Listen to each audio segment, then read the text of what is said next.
जाने अनजाने में हम कुछ ऐसी गलतियां कर देते हैं जिसका पछतावा हमें फिर बाद में होता है, और जब हमें उस गलती का पता चलता है तो बहुत देर हो जाती है। तब तक हम बर्बाद हो चुके होते हैं। तो आखिर वो कौन कौन सी गलतियां हैं जो हमें पता नहीं है, जो हमें बर्बाद कर रही हैं? चलिए आइए आज इस कहानी में मैं आपको वही बताता हूँ कि इंसान की कौन कौन सी गलतियां हैं जो इंसान को बर्बाद कर देती है। अपनी बर्बादी के कारण पता चल जाए तो हम अपने जीवन को सुखमय बना सकते हैं। बहुत समय पहले की बात है। एक नगर में एक धनी सेठ रहा करता था। उस सेठ के पास सभी प्रकार की सुख सुविधाएं थी, लेकिन उसके कोई संतान नहीं थी। संतान के दुख में वो हमेशा चिंतित रहता था। फिर एक दिन उसे पता चलता है कि उसकी पत्नी गर्भवती है। वो बहुत प्रसन्न हुआ और उसने अपनी पत्नी का खूब ख्याल रखा। ऐसे में एक दिन उसके घर पर एक पुत्र का जन्म हुआ। सेठ पुत्र के जन्म पर बहुत प्रसन्न था। उसने पूरे नगर में मिठाई बंटवाई और उसके लालन पालन में कोई कमी नहीं छोड़ी। देखते ही देखते उसका पुत्र बड़ा हो गया। फिर सेठ ने उस पुत्र को गुरुकुल भेजने का निर्णय किया ताकि वो पढ़ लिख कर एक विद्वान बन सके। अभी उसके पुत्र की उम्र ज़्यादा नहीं हुई थी, लेकिन उसने छोटी सी उम्र में अपने बेटे को शिक्षा ग्रहण करने के लिए गुरुकुल भेज दिया था। गुरुकुल में वो बालक अच्छे से शिक्षा ग्रहण करता, अपने गुरु की सभी आज्ञाओं का पालन करता। ऐसे में वो बालक धीरे धीरे वहाँ का सबसे होनहार विद्यार्थी बन गया।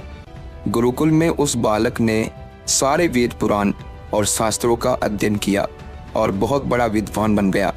गुरु भी उस बालक से बहुत प्रसन्न थे कि उसने छोटी सी उम्र में सारा ज्ञान अर्जित कर लिया। लेकिन वो कहते हैं ना कि समय कब बदल जाए किसी को कोई पता नहीं होता। ऐसा ही एक दिन किसी प्राकृतिक आपदा की वजह से उसके माता पिता की मृत्यु हो गई, और जब उसके माता पिता की मृत्यु हुई तब तक उस बालक की शिक्षा पूर्ण नहीं हुई थी।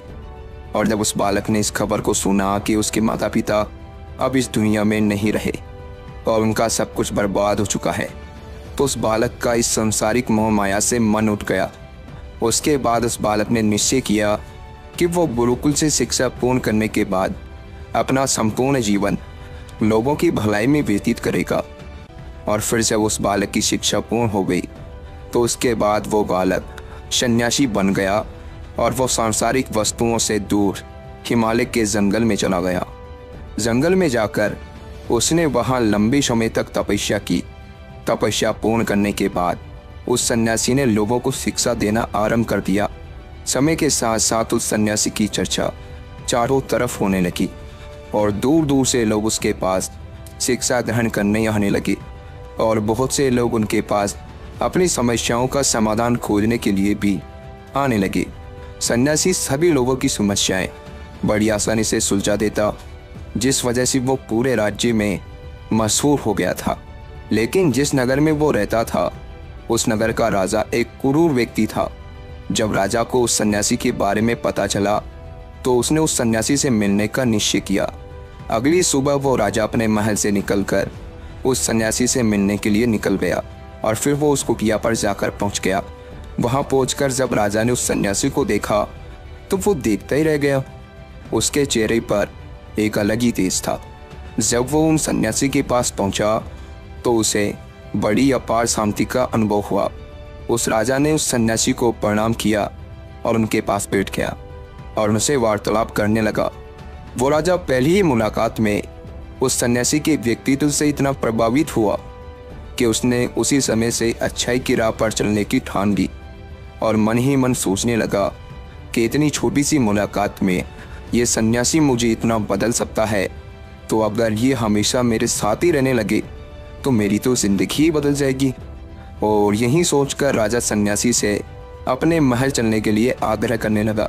राजा का आग्रह सुनकर सन्यासी मना नहीं कर पाया और वो राजमहल चलने को तैयार हो गए। फिर राजा सन्यासी को लेकर राजमहल की ओर चल दिया। राजमहल पहुंचने पर राजा ने सन्यासी का खूब आदर सत्कार किया, और उसके बाद राजा ने सन्यासी को एक शाही कमरे में भोजन करवाया। भोजन के पश्चात सन्यासी ने राजा को धन्यवाद दिया और राजा से जाने की आज्ञा मांगी।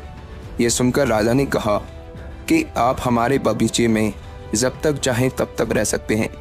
आपको यहाँ पर किसी भी प्रकार की कोई असुविधा नहीं होगी और आप यहाँ रहेंगे तो हमारी प्रजा को भी अच्छा लगेगा और हमें भी अच्छा लगेगा। यह सुनकर सन्यासी ने राजा का प्रस्ताव स्वीकार कर लिया। उसके बाद राजा ने सेवकों से कहा कि सन्यासी महाराज के लिए बगीचे में रहने का, खाने का और वस्त्र आदि का प्रबंध किया जाए। राजा की आज्ञा के अनुसार सेवकों ने एक सुंदर सी कुटिया का निर्माण कर दिया। उसके बाद वो सन्यासी उसी कुटिया में रहने लगे। सन्यासी को उस कुटिया में रहते रहते कई साल बीत गए और इस दौरान राजा ने उनकी खूब सेवा की। परंतु कई सालों बाद एक दिन राजा और रानी को आवश्यक कार्य के लिए दूसरे राज्य जाना पड़ा, लेकिन उन्होंने एक सेवादार को सन्यासी की सेवा के लिए नियुक्त कर दिया। परंतु वो सेवादार राजा के जाने की बाद बीमार पड़ गई और अपने घर चला गया और कभी लौटकर वापस नहीं आया। तो सन्यासी ने क्रोध में आकर उस राजा को खूब सुनाया और राजा से कहा कि हे राजन, जो जिम्मेदारी तुम पूरी नहीं कर सकते तो वो उठाते ही क्यों हो। तब राजा ने सन्यासी से क्षमा मांगते हुए कहा कि हे भगवान, यदि मुझसे कोई भूल हो गई हो तो मैं उसके लिए आपसे क्षमा मांगता हूँ। मुझे क्षमा कर दीजिए और आप अपना क्रोध शांत कीजिए और मुझे बताइए कि आखिर हुआ क्या है। ये सुनकर उस सन्यासी ने कहा कि तुम्हारे जाने के बाद मुझे यहाँ पर किसी ने भोजन नहीं दिया और मैं बहुत दिनों तक भूखा ही रहा। मुझे यहाँ पर आकर किसी ने पूछा तक नहीं कि मैं किस हाल में हूँ। ये सुनकर राजा ने सन्यासी से क्षमा मांगी और कहा कि हे भगवान, आज के बाद में ऐसी कोई भी गलती नहीं होगी। फिर कुछ देर बाद मामला शांत हो गया। जब राजा और सन्यासी के बीच वार्तालाप हो रही थी तो रानी भी ये सब वार्तालाप चुपके से सुन रही थी और सब कुछ देख रही थी। उसके बाद राजा ने उस सन्यासी को कोई भी शिकायत का मौका नहीं दिया और उसकी खूब सेवा की। परंतु कुछ दिनों बाद राजा को फिर किसी आवश्यक कार्य से अपने राज्य से बाहर जाना पड़ा, लेकिन इस बार राजा ने राज्य से बाहर जाने से पहले अपनी रानी को कहा कि जब तक मैं नहीं आऊं तब तक आप स्वयं सन्यासी की देखभाल करोगी। ये सुनकर रानी ने कहा कि जी महाराज, आप निश्चित होकर जाइए, मैं सन्यासी महाराज की अच्छे से देखभाल करूंगी। उसके बाद रानी हर रोज भोजन बनाकर सन्यासी महाराज को भेज देती थी। लेकिन एक दिन रानी नहाने के लिए चली गई और सन्यासी को भोजन देना भूल गई। सन्यासी ने काफ़ी देर तक भोजन का इंतज़ार किया, लेकिन जब भोजन नहीं आया तब सन्यासी सोच में पड़ गया कि आज खाना क्यों नहीं आया। उसके बाद सन्यासी ने सोचा कि वो खुद महल में जाकर देखेगा कि आखिर अब तक खाना क्यों नहीं आया, और फिर वो महल पहुंच गया। जब वो महल के अंदर पहुंचा तो वहां उसकी नज़र रानी पर पड़ी। रानी के लंबे लंबे घने काले केस जो कि उसकी कमर पर लहरा रहे थे, उसकी कजरारी आंखें जो देखने मात्र से ही घायल कर दे, उसकी हिरनी जैसी चाल। रानी के इतने सुंदर रूप को देखकर सन्यासी चकित हो गया और रानी की सुंदरता सन्यासी के मन में घर कर गई और वो वहां से बिना कुछ कहे ही अपनी कुटिया में लौट आया। सन्यासी रानी के रूप की सुंदरता को भुला ना सका और वो खाना पीना छोड़कर अपनी कुटिया में पड़ा रहा। उसने कई दिनों तक कुछ भी नहीं खाया, जिस वजह से वो बहुत कमज़ोर हो गया। फिर कुछ समय बाद राजा वापस लौटे और जब उसे सन्यासी की हालत का पता चला तो वो सीधे सन्यासी के पास पहुंच गए और बोले कि हे भगवान, क्या बात है, आपको क्या हो गया और आप इतने कमज़ोर कैसे हो गए? आखिर आपको किस बात की चिंता है और आप किस गहरी सोच में डूबे हो? क्या मुझसे कोई भूल भी है? तब सन्यासी ने कहा कि नहीं राजन, आपसे कोई भूल नहीं हुई है। यह सुनकर राजा ने कहा तो फिर आखिर क्या बात है, आप मुझे बताइए, मैं आपकी परेशानी ज़रूर दूर करूँगा। यह सुनकर सन्यासी ने राजा से कहा कि हे राजन, मैं आपकी रानी की अद्भुत सुंदरता को देखकर उनकी सुंदरता के फेर में पड़ गया हूँ और अब मैं रानी के बिना जिंदा भी नहीं रह सकता। यह सुनकर राजा हैरान हो गया और कुछ देर सोचने के बाद राजा ने उस सन्यासी से कहा, मैं आपको रानी दे दूंगा। यह सुनकर सन्यासी बहुत प्रसन्न हुआ। फिर राजा सन्यासी को लेकर महल चले गए और जब राजा और सन्यासी महल पहुंचे तो उस दिन रानी ने अपने सबसे सुंदर वस्त्र और गहने पहने हुए थे। फिर राजा रानी के पास पहुंचे और राजा ने रानी से कहा कि आपको इस सन्यासी की मदद करनी चाहिए, ये बहुत कमज़ोर पड़ गए हैं और मैं नहीं चाहता कि किसी ज्ञानी पुरुष की हत्या का कलंक मेरे सर पर लगे। उसके बाद राजा ने रानी से पूछा कि क्या आप ये पाप अपने सिर पर लेना चाहती हैं। राजा की ये बात सुनकर रानी ने राजा से पूछा कि आखिर इन सन्यासी के इस दुख का कारण क्या है। तो राजा ने रानी से कहा कि सन्यासी आपकी अद्भुत सुंदरता के दीवाने हो गए हैं। राजा की यह बात सुनकर रानी ने कहा कि राजन, आप चिंता मत करिए, अब आप सब कुछ मेरे ऊपर छोड़ दीजिए। मुझे पता है कि मुझे अब क्या करना है। उससे आपके ऊपर ना तो सन्यासी की हत्या का पाप लगेगा और ना ही उससे मेरे पवित्र धर्म का नाश होगा। रानी की ये बात सुनकर राजा ने रानी को सन्यासी को सौंप दिया। उसके बाद सन्यासी रानी को लेकर कुटिया पर पहुंचे। जब रानी सन्यासी की कुटिया पर पहुंची तो रानी ने सन्यासी से कहा कि हमें रहने के लिए घर चाहिए, हम इस झोपड़ी में नहीं रह सकते। ये सुनकर सन्यासी राजा के पास गया और राजा से जाकर बोला कि हे राजन, हमें रहने के लिए एक घर चाहिए। सन्यासी की बात सुनकर राजा ने उनके लिए घर का प्रबंध कर दिया। फिर सन्यासी रानी को लेकर घर पहुंचा। जब रानी सन्यासी के साथ उस घर पर पहुंची तो रानी ने सन्यासी से कहा कि ये घर तो बहुत गंदा है और इसकी हालत बहुत ख़राब है, मैं इस घर में नहीं रह सकती। ये सुनकर सन्यासी फिर से राजा के पास गया और राजा के पास जाकर बोला कि हे राजन, जो आपने हमें घर दिया है उस घर की हालत बहुत ख़राब है। सन्यासी की बात सुनकर राजा ने उस घर की हालत ठीक करवा दी। उसके बाद फिर रानी घर के अंदर गई और नहा धोकर बिस्तर पर आ गई। फिर सन्यासी भी बिस्तर पर आ गया। फिर उसके बाद रानी ने सन्यासी से कहा कि आपको पता है कि आप कौन हैं और आप अब क्या बन गए हैं। आप एक महान सन्यासी थे जिसके लिए राजा स्वयं सारी ज़रूरत की वस्तुएं उपलब्ध कराते थे, जिसके पास लोग दूर दूर से ज्ञान ग्रहण करने आते थे, जो लोगों को सत्य की राह दिखाया करते थे, जो लोगों की समस्याओं का समाधान करते थे, जिनको सभी लोग एक गुरु मानते थे, जिनकी सब भगवान के रूप में पूजा किया करते थे। और आज आप वासना के कारण मेरे गुलाम हो गए हैं। रानी की ये बात सुनकर उस सन्यासी को एक झटका लगा और उसे महसूस हुआ कि वो तो एक सन्यासी है और वो ये सब क्या कर रहा है। वो तो ये सारी सुख सुविधाओं को छोड़कर शांति की तलाश में जंगलों में चला गया था। जब सन्यासी को सुध बुध आई तो वो जोर जोर से रोने लगा और चिल्लाने लगा और रानी से कहने लगा कि मुझे क्षमा कीजिए महारानी, मैं ये क्या करने जा रहा था, मैं अभी आपको राजा को सौंप कर आता हूँ। सन्यासी की ये बात सुनकर रानी ने सन्यासी से प्रश्न किया कि महाराज, मेरे मन में एक प्रश्न उठ रहा है, कृपया मेरे प्रश्न का उत्तर दीजिए। रानी की बात सुनकर सन्यासी ने कहा कि पूछो, तुम्हारा क्या प्रश्न है। फिर रानी ने कहा कि जब आपको उस दिन भोजन नहीं मिला तो आप बहुत क्रोधित हो गए, तब मैंने आपका ये रूप पहली बार देखा था और तभी से मैं आपके व्यवहार में परिवर्तन महसूस कर रही हूँ। ऐसा क्यों हुआ महाराज, आखिर आपको इतना क्रोध क्यों आया। रानी की बात सुनकर सन्यासी ने रानी को समझाया कि जब मैं जंगल में था तो मुझे समय पर भोजन भी नहीं मिलता था, लेकिन जब मैं महल में आया तो महल में आने के बाद मुझे सारी सुख सुविधाएं मिली और फिर मैं इन सभी सुख सुविधाओं के मोह में फंस गया और मुझे इसके प्रति लगाव उत्पन्न हो गया और फिर मुझे इसको पाने का लालच उत्पन्न हो गया और जब मुझे ये नहीं मिला तो मेरे अंदर क्रोध उत्पन्न हुआ।